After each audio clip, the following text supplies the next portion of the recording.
Assalamualaikum warahmatullahi wabarakatuh. Perkenalkan, nama saya Enka Nurmasari. Saya mahasiswa Prodi Manajemen Fakultas Ekonomi dan Bisnis Universitas Wisnuwardana Malang. Di sini saya akan mempresentasikan tugas mata kuliah Ekonomi Manajerial. Pernahkah Anda merasa berdiri di persimpangan, tidak tahu mana jalan yang harus diambil? Setiap keputusan bisnis yang kita buat selalu dihadapkan dengan dua hal, yaitu resiko dan ketidakpastian. Tapi jangan khawatir, dalam video ini kita akan bedah tuntas bagaimana cara mengenali, menganalisis, dan mengolah keduanya untuk membuat keputusan yang optimal. Mari kita mulai. Seringkali kita bingung membedakan antara resiko dan ketidakpastian. Resiko adalah situasi di mana kemungkinan hasil masa depan bisa diukur dan diperkirakan. Seperti kita punya data historis dan model statistik untuk menganalisisnya.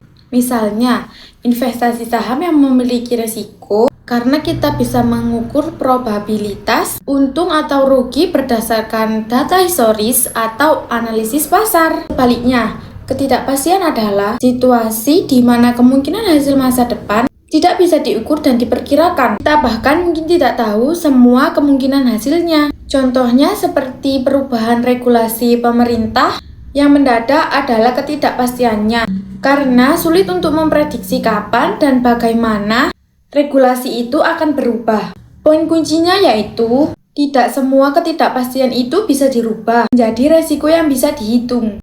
Karena keputusan kita tidak rasional. Menurut teori utilitas, kita tidak selalu memilih opsi dengan nilai uang tertinggi. Sebaliknya, kita memilih berdasarkan nilai subjektif atau kepuasan yang kita rasakan.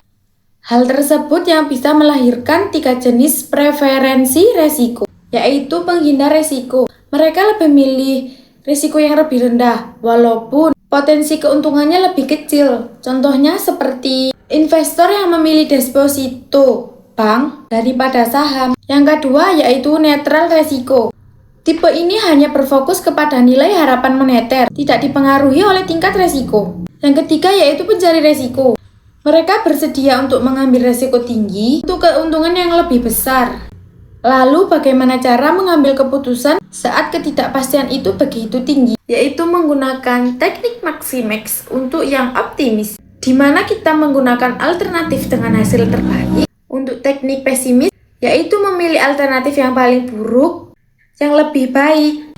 Ataupun yang tidak ingin menyesal, yaitu Minimax Ranger, yang meminimalkan penyesalan maksimum. Dan kita juga bisa memakai pohon keputusan sebagai alat memetakan alternatif keputusan, kemungkinan hasil dan probabilitasnya. Dalam kondisi risiko, salah satu alat terkuat kita adalah yaitu nilai harapan. Ini adalah nilai rata-rata yang diambil dari suatu keputusan. Jika keputusan diulang berkali-kali, maka rumusnya yaitu nilai harapan sama dengan sigma probabilitas hasil ke I dikali nilai hasil ke I. Manajer yang aktif tidak hanya mengidentifikasi risiko, tetapi juga mengolahnya dengan beberapa strategi risiko. Yang pertama yaitu diversifikasi, yaitu menyebarkan investasi ke berbagai aset, pasar atau produk untuk mengurangi ketergantungan. Pasar atau produk untuk mengurangi ketergantungan pada satu sumber. Yang kedua yaitu asuransi, yaitu mengalihkan risiko finansial kepada pihak ketiga dengan membayar premi. Yang terakhir yaitu pengendalian risiko, yaitu proses sistematis untuk mengidentifikasi, menganalisis, dan memitigasi risiko secara berkelanjutan. Dalam praktiknya kita sering melakukan kesalahan, seperti overconfidence, yaitu berlebihan pada kemampuan diri sendiri, sehingga meremehkan risiko. Menunggu informasi sempurna, yaitu keinginan untuk memiliki semua data sebelum mengambil keputusan, dapat menyebabkan penundaan fatal dan kehilangan peluang. Terakhir yaitu menghukum hasil buruk, yaitu mengkritik keputusan berdasarkan hasilnya, tanpa mempertimbangkan proses pengambilan keputusan yang logis pada saat itu. Maka pentingnya membedakan antara keputusan yang tidak baik dan hasil yang tidak pasti. Jadi kesimpulannya yaitu risiko dan tidak kepastian itu tidak bisa dihindari. Kuncinya adalah memahami perbedaan keduanya, menerapkan alat analisis seperti nilai harapan, dan memiliki keberanian untuk mengambil keputusan dengan informasi yang terbatas, sambil terus belajar dari setiap hasil.